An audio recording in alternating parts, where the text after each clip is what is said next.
Assalamualaikum warahmatullahi wabarakatuh. Halo semuanya, perkenalkan nama saya Farah Mutia Rahmi. Pada video kali ini saya akan menjelaskan materi sholat Jumat. Pembahasan yang pertama yaitu pengertian sholat Jumat. Sholat Jumat merupakan sholat 2 rakaat yang dilakukan setelah tergelincirnya matahari atau waktu sholat zuhur dengan ketentuan-ketentuan yang sudah diatur secara terperinci. Hukum melaksanakannya yaitu fardu ain bagi laki-laki yang sudah baligh. Bagi orang yang telah melaksanakan sholat Jumat, maka tidak diwajibkan untuknya untuk melaksanakan sholat zuhur. Keistimewaan hari Jumat. Keistimewaan yang dimiliki oleh hari Jumat karena hari tersebut memiliki keistimewaan dibanding dengan hari-hari lainnya. Yang pertama, hari berkumpulnya kebaikan dan hari berkumpulnya orang yang melakukan kebaikan.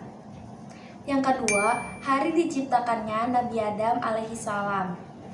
Ketiga, hari bersatunya Adam alaihissalam dan Siti Hawa setelah diturunkan ke bumi. Keempat, sejak zaman jahiliyah terkenal sebagai hari Arubah yang artinya hari penuh kasih sayang.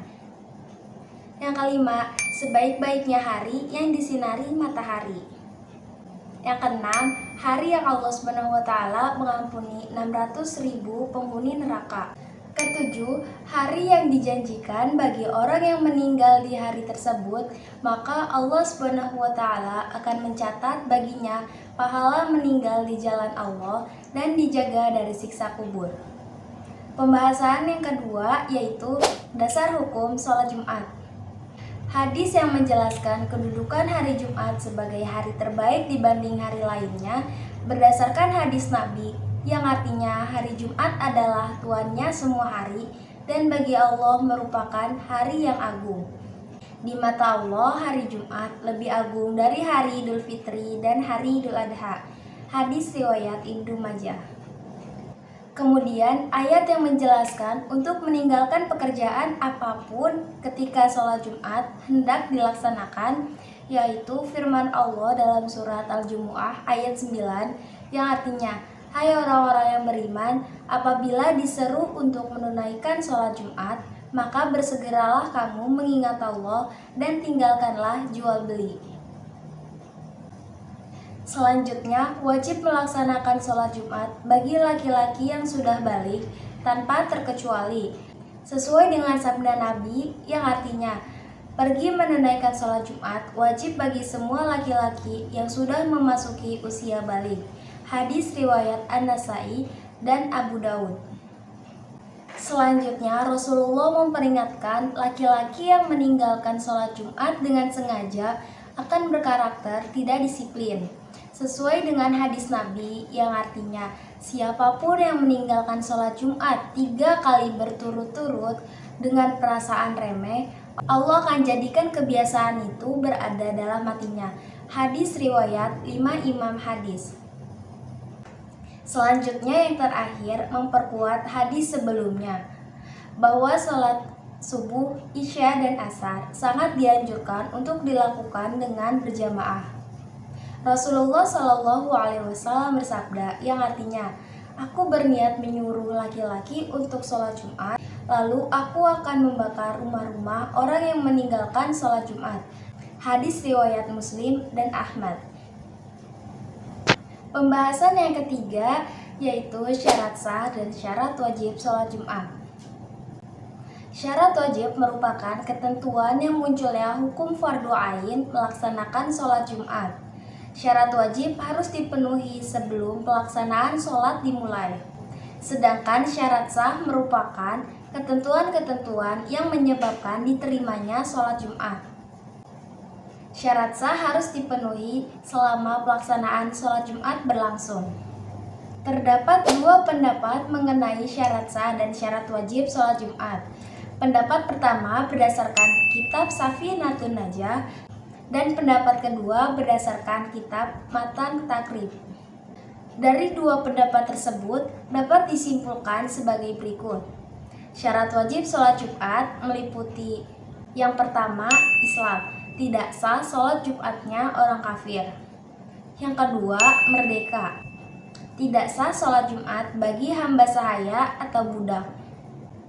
3. Memasuki usia balik. Namun bagi anak kecil yang sudah mumaiz, sholatnya tetap sah karena belum diwajibkan melaksanakan sholat Jumat. 4. Berakal. Tidak wajib sholat Jumat bagi orang yang hilang ingatan karena sakit, gila, ayan, pingsan, dan mabuk secara terus-menerus. Yang kelima, laki-laki. Tidak wajib sholat Jumat bagi laki-laki yang belum balik dan perempuan baik yang sudah balik atau belum. Yang keenam, sehat. Bagi orang yang sakit, dikecualikan dari kewajiban melaksanakan sholat Jumat. Yang ketujuh, menetap. Tidak wajib bagi orang yang bepergian ke suatu tempat yang tidak memiliki niat untuk menetap selama minimal 4 hari. Waktu bepergian juga tidak pada hari Jumat setelah sholat subuh. Jika memiliki niat menetap dan bepergian setelah selesai sholat subuh, maka wajib baginya melaksanakan sholat Jumat. Sedangkan syarat sahnya sholat Jumat mencakup 4 yang meliputi: yang pertama, pemukiman. Sholat Jumat dilaksanakan di masjid desa atau perbatasan suatu kampung atau pemukiman dalam wilayah administratif desa tertentu. Yang kedua, berjamaah dengan 40 orang jamaah.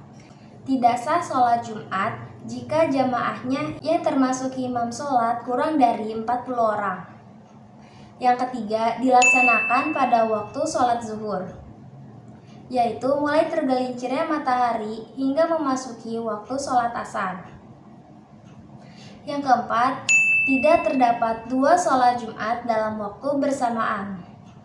Sholat Jumat di masjid dalam satu daerah sah hukumnya jika tidak didahului oleh sholat Jumat di masjid lainnya di daerah yang sama, dikecualikan daerah yang sangat luas dan sulit untuk mengumpulkan.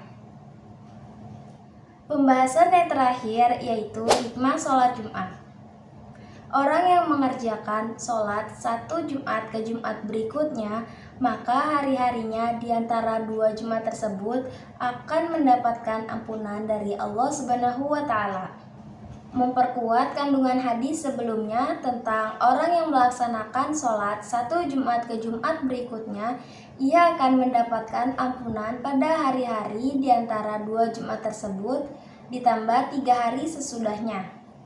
Hari Jumat termasuk waktu terkabulnya doa hamba Allah, terutama waktu setelah hamba Allah melaksanakan sholat Jumat kemudian. Yang kedua, dapat melatih tanggung jawab.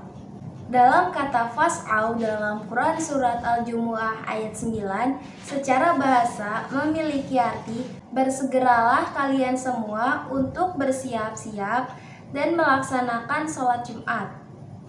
Pelaksanaan sholat Jumat memberikan hikmah bagi kita untuk menjadikan orang yang berdisiplin.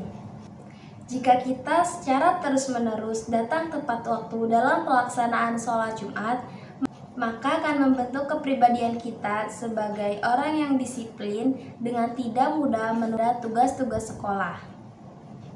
Orang yang disiplin pasti akan mendorong pada pencapaian kepribadian yang bertanggung jawab. Pelaksanaan disiplin dan tanggung jawab yang secara terus-menerus kita biasakan dengan mensegerakan datang ke masjid dan menjalankan seluruh ketentuan yang diwajibkan atau dianjurkan akan membentuk pribadi yang memiliki integritas dalam kehidupan sosial kita. Kita akan selalu memiliki prinsip hidup untuk menjadi orang yang selalu dapat dipercaya dalam perkataan, perbuatan, dan pekerjaan. Sekian dari saya mengenai materi sholat Jumat. Kurang lebihnya mohon maaf. Wassalamualaikum warahmatullahi wabarakatuh.